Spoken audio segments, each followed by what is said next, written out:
আমরা আমাদের জীবনে 3বার প্রেমে পড়ি। প্রথম প্রেম যেটা আমাদের বাচ্চা বয়সে শুরু হয়।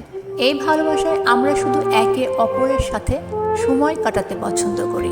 এখানে আমরা কেউ কারো শরীর দেখে নয়, বরং একে অপরের সাথে খুশি থেকে একে অপরকে ভালোবাসি। এটাতে সুসম্পর্কের চাইতে বন্ধুত্বটাই বেশি হয়, যেটা ধীরে ধীরে আমাদের অনেক আপন হয়ে যায়। এই ভালোবাসায় মনে হয় যে এই মানুষটা কোনোদিনই আমাদের জীবন থেকে হারাতে পারবে না। কিন্তু বেশিরভাগ ক্ষেত্রেই ভালোবাসাগুলো না ছোট ছোট কারণের জন্য শেষ হয়ে যায়, আর আমাদের ব্রেকআপ হয়ে যায় একটা সময়। তারপর আমরা আমাদের জীবনে দ্বিতীয়বার ভালোবাসায় পড়ি, আর এই দ্বিতীয়বার ভালোবাসায় পড়ার পর আমরা মনে করি এটাই তো আমাদের জীবনের সেই ভালোবাসা যেটা আমি এতদিন ধরে খুঁজে এসেছি। এই দ্বিতীয় ভালোবাসা যখন আমাদের জীবনে আসে, তখন সে নিজের সাথে আমাদের জন্য অনেক শিক্ষা নিয়ে আসে, আমাদের জন্য ধোঁকা নিয়ে আসে। এই ভালোবাসা আমাদের জীবনে কষ্টও কিন্তু নিয়ে আসে, আমাদেরকে ভালো মানুষ আর খারাপ মানুষের তফাৎটা বুঝতে শেখায়। এই সম্পর্কের শুরুটা দেখে তো মনে হয় এটা শেষ অবধি থাকবে, কিন্তু যতদিন এগিয়ে যায় আশা তত কমতে থাকে। এই সম্পর্কে না আমাদের একটা নতুন মানুষ বানিয়ে দেয়। আর যখন তুমি এই সম্পর্ক থেকে বের হবে, তখন তুমি নিজেকে একজন আলাদা মানুষ হিসেবে দেখতে পারবে। এই সম্পর্কে তুমি বড় হয়ে ওঠো, ম্যাচিউর হও। তুমি যখন এই সম্পর্ক থেকে বের হও, তখন তোমার মনে হয় যেন এই জীবনে তোমার দ্বারা আর কোনো প্রেমই হবে না। তারপরে আমাদের আসে থার্ড লাভ।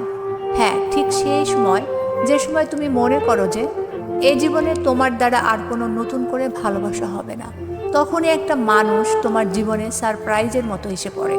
যে ভালোবাসাকে তোমার আলাদা করে খুঁজতে হয় না, তারা কিভাবে যেন তোমার জীবনে চলে আসে। আর এই মানুষগুলো যখনই তোমার জীবনে আসে, তখনই তুমি নিজেকে প্রশ্ন করো, এটা কি আসলেই ভালোবাসা? তুমি ভাবতে থাকো, এটা কি আসলেই টিকবে? কারণ তুমি সেই সময় তোমার জীবনের পরিণতির দিকে এগুতে যাও, একটা স্ট্যাবিলিটি চাও লাইফে। কিন্তু খুব তাড়াতাড়ি তুমি এটাও বুঝতে শিখে যাও যে এই মানুষটা আসলে অনেক আলাদা।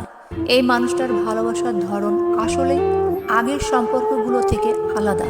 তখন তুমি বুঝতে পারো এটা এমন একটা ভালোবাসা যেটা তোমার জীবনভর তোমার সাথ দেবে। তোমরা একে অপরকে বিশ্বাস করতে শুরু করো, দুজনের মাঝে কোনো হারানোর ভয় থাকে না। তোমরা বুঝতে পারো যে তোমরা শুধু দুজনের জন্য। তুমি আল্লাহকে বারবার এটাই বলো, থ্যাংক ইউ এই মানুষটাকে আমার জীবনে এনে দেওয়ার জন্য। আর তারপর এই ভালোবাসার শুভ পরিণয় ঘটে, আর সারা জীবন তোমার সাথে থেকে যায়। তোমার সাথে তোমার ভরসা আর তোমার সত্যিকারের ভালোবাসা হয়। কখনো যদি সময় হয়, তবে বসে বসে এটা চিন্তা করবেন, আমার অবর্তমানে আমি যদি এই পৃথিবীতে না থাকি, তাহলে সব থেকে বেশি কষ্ট, সব থেকে বেশি আমাকে মিস করবে কে? মনের মধ্যে যার কথাটা সবার আগে আসবে, হ্যাঁ, তার জন্যই বাঁচুন।